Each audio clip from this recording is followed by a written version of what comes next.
Back in 2012, during the first era of Minecraft modding, one of the most ambitious mods in Minecraft history was created. Divine RPG. This mod gave the world a new way to play the game and an RPG experience unlike anything players had seen before.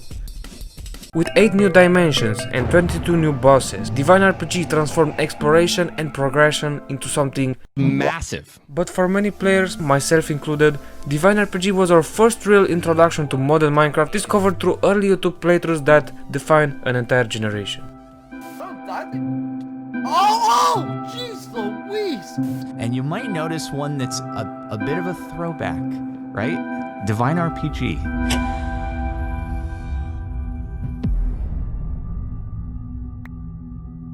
Divine RPG was originally made by Solova, a legendary figure in the modding scene, and as Minecraft continued to update, he struggled to maintain such a massive project. Updating a mod of this size wasn't simple back in the days, and over time, development slowed. Solova abandoned the project and his team around 2014, stating that he felt the work was flawed beyond repair. But eventually, he passed the mod to others to maintain and moved on making different projects. Despite being over 14 years old, Divine RPG remains alive and well thanks to Velociraptor, Nikusha and their small team who are keeping the legacy going by updating the mod for modern versions. History aside, the real question would be, is Divine RPG actually playable nowadays? Let's find out as we break down every dimension and every boss.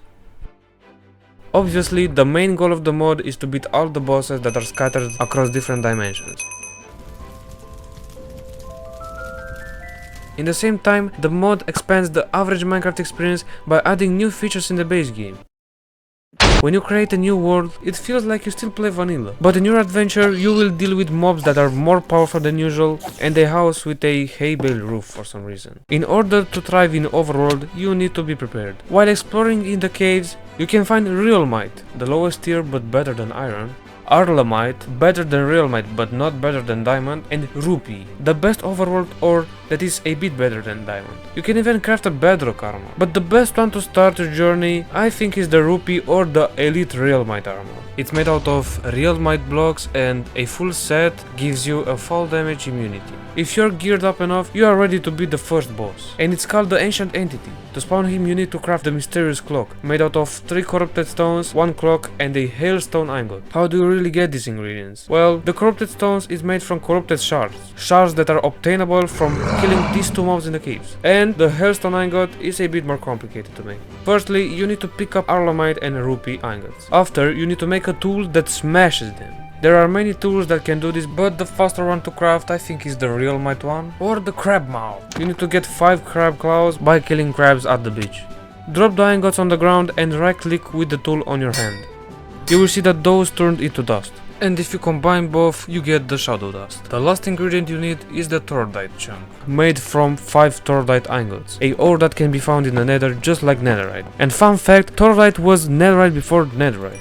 Now that you have all this, go to a soul fire, first throw the tordite chunk in it and you will see that the fire turn red, and the shadow dust, and boom, you finally got the hailstone ingot. Now you're able to craft the Mysterious Clock. To beat the Ancient Entity easily, you better have a bow with punch 2 and power to kill him faster. You don't want to let him touch you because he throws you in the sky and you will take a lot of fall damage.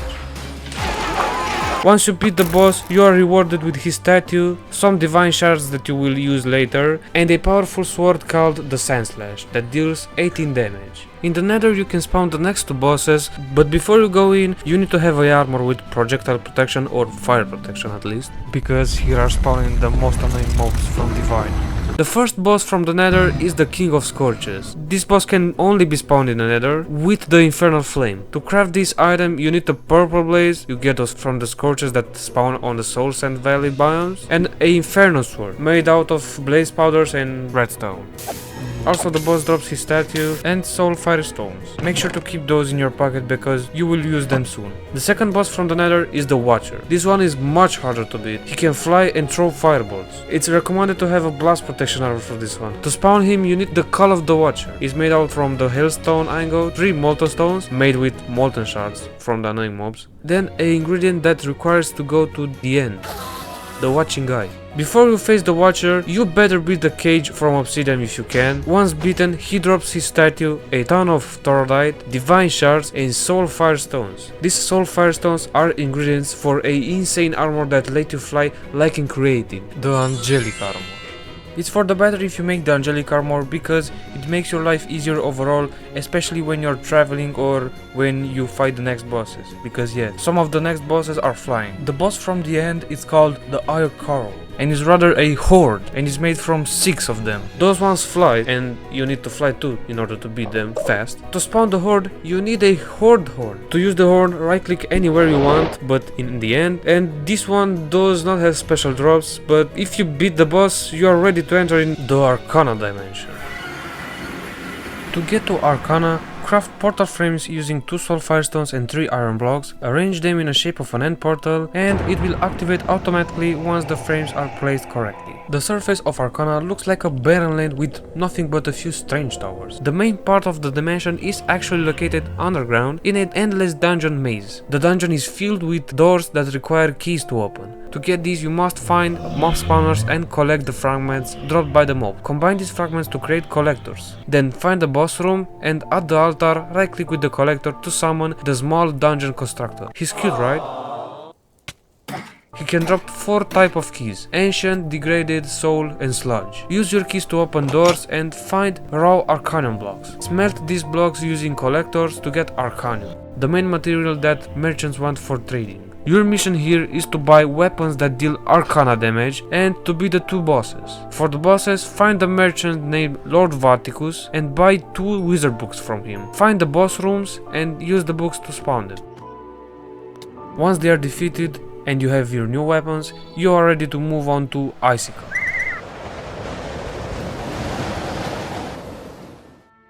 Iceika is a beautiful dimension on winter theme, but don't think it's easy to survive here. Strong monsters will constantly chase you and, as if it weren't enough, you'll notice you start freezing once you enter, which is very annoying. But with torches or some chicken dinners, you can do your job. There are more ways to prevent the freezing, but I think these 2 are more comfortable to make. In this dimension, there are 3 types of factions: Groglin, Gruzorlug and Workshop. You need to fight either the Gruzorlugs or the Groglin's villages.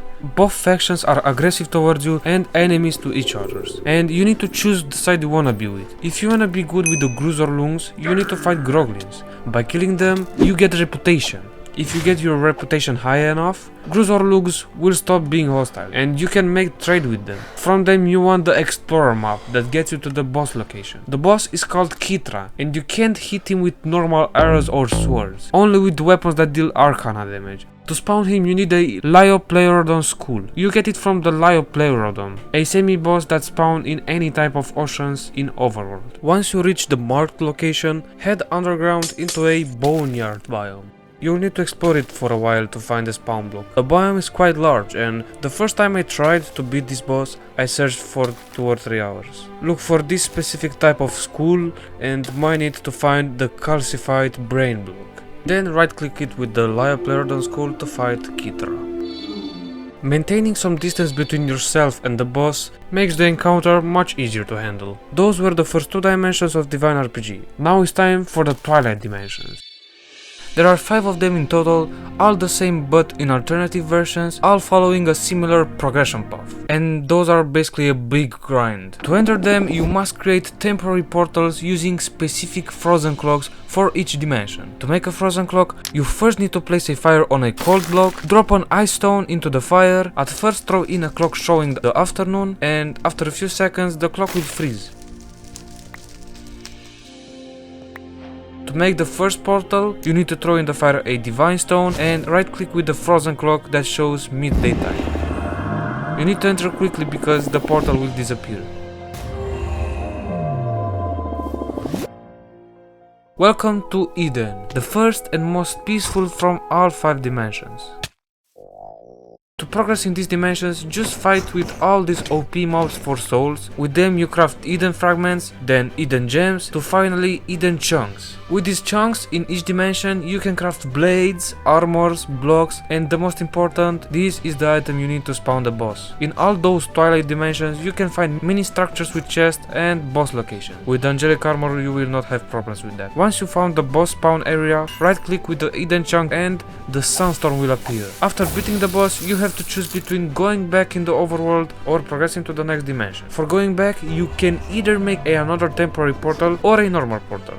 For the normal portal, the process is very painful because you will need at least 10 Eden blocks made from 9 Eden chunks each block. If you want to proceed to the next dimension, you will need to make a new temporary portal while inside Eden. If you try to make portals for the higher dimensions in the overworld, they will explode. Throw in the fire the Divine Stone, the Eden Heart from the boss, and right click with the specific frozen block. This is the Wildwood. As you proceed to the next dimensions, you will notice that the mobs are getting more powerful and have more health than the previous ones. They also provide even better food. The process is the same: kill mobs, get souls for chunks, then use those to spawn the boss. Here is the Thermasect, the ugliest boss in my opinion. The model was not changed at all from the beginning. Watch out, cause he flies and throws key blasts. He drops the Wildwood Heart, which allows you to go to Apalachia by throwing the previous required items into the fire along with the new one. Apalachia has the best food of all the Twilight Dimensions, as it is the last one that provides food sources. The boss here is the Eternal Archer. As the name is saying, he throws arrows. He drops the heart for you to go in the second to last dimension, Skytern. By this point, you will need to craft the Apalachia armor to survive. Besides that, the mobs are significantly more powerful. You take damage by working on these plants and can be bad if you wear the regular armor while fighting. The boss in Skytern is called the Experienced Corey. Very strange looking and has the same mechanics from Thermasect. Collect the Skytern heart from him to enter the final Twilight realm, Mortum. Mortum is a bit different from the other ones. Here you don't need to search the boss locations. To spawn the bosses you need crystals. There are 6 bosses in total, each more unique and difficult than the last. Densos, Ravor, Carrot, Soul Fiend, Twilight Demon, the most top, and the final boss, the Vamakeron. To craft these crystals you need souls from each of the different Twilight Dimensions. Each boss gives you pieces of Halite armor, one of the best sets in Divine RPG. However, the final boss gives you the best weapon possible, the Halite Blade. It deals 36 damage, and if you wear the Halite armor, you deal plus 16 melee damage. You can deal even more if you craft the Awakened Halite armor, the best armor in the game. It's a crazy grind, but very rewarding. Those were the complicated Twilight Dimensions. You think that basically you beaten Divine RPG, right? Or maybe not. Well, let me tell you, there is still one more dimension. Vethea. The true hell. Vethea is the hardest dimension of Divine RPG. To beat this dimension in hardcore, it's impossible. This dimension is literally for masochists. To get in, you need Mortum blocks and Mortum hearts to craft the Nightmare Bed. The name is no joke, the dimension is so hard that it's really a nightmare. Furthermore, you cannot bring overworld loot with you. You spawn with absolute nothing, and similarly, you cannot take Vethea items back to the overworld. You can't even break wood to make a crafting table. You can only break dirt with your bare hands while fighting insanely overpowered mobs. The dimension consists of 4 layers, each more lethal than the last. Once you arrived, your first priority is to look for a hanging house attached to the ceiling. Inside you will find the Hunger, an NPC who offers you 7 essential traits. He is only found in this layer. Usually he wants pearls, which are obtained by grinding mobs. This is incredibly difficult at first because you have no armor, no food and no weapons. You are just fighting waves of mobs and bosses constantly. There are 4 types of pearls, 1 for each layer, and the green pearls from the first are the lowest tier. From the Hunger you mainly want templates, food and also the Dream Flint and Steel and the Moon Cloak. With these 2 items you can spawn the bosses. The Dream Flint and Steel is also the key for returning to the overworld by opening the portal, which is made of Mortum blocks in this shape, and the Mortum blocks have a low chance to be found randomly in this dimension, or sometimes from the Hunger if you have luck. Templates and lumps are the main many ingredients to craft weapons and armors with the help of a infusion table that you find while exploring. You obtain lumps by finding mysterious mines scattered throughout the first 3 layers. Right-clicking them gives you the lumps required for the specific tire. You can also find better lumps in dungeons or the ones you get from bosses, and you need higher tier lumps to craft higher tire stuff. Put the template and a certain amount of lumps in the fusion table and you get things, depending of the template. However, for the first layer there are no bosses. Once you somehow get geared up, you can proceed to the next layer by digging up, and for that you will need a dream pickaxe or a miner amulet from the hunger. In the second layer you can find better loot, new pearls, and also the first bosses of Vethea. The first one is the Hive Queen. Once you enter in her dungeon that looks like a beehive, you can't break or place any blocks until you beat her.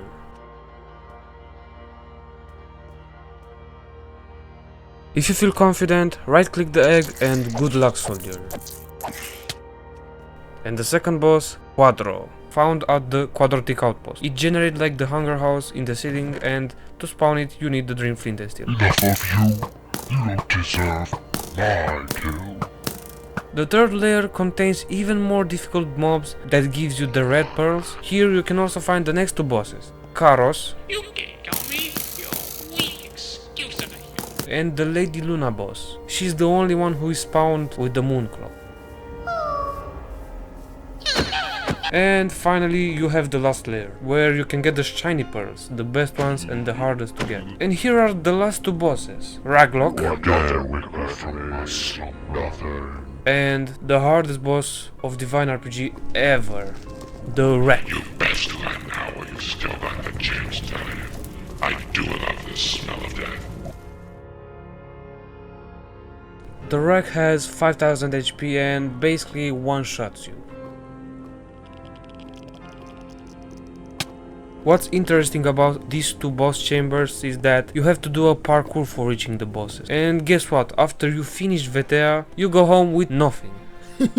Well, I always took this dimension optionally as I never beat it without cheats enabled. However, for the rest, Divine RPG is very unique. Divine RPG is a massive and underrated mod that is really all about exploration and grind. And it reminds me of old Minecraft every time I play with, because how can I explain it? Basically, I discovered Minecraft with Divine RPG. I discovered Minecraft first with mods and then vanilla. And I was watching this guy when I was a kid. If you plan on playing, the developers recommend using just enough items, just enough resources and attribute fix to keep things running smoothly. Thanks for watching my video. Make sure to stay hydrated, do sports, sleep well, stay safe.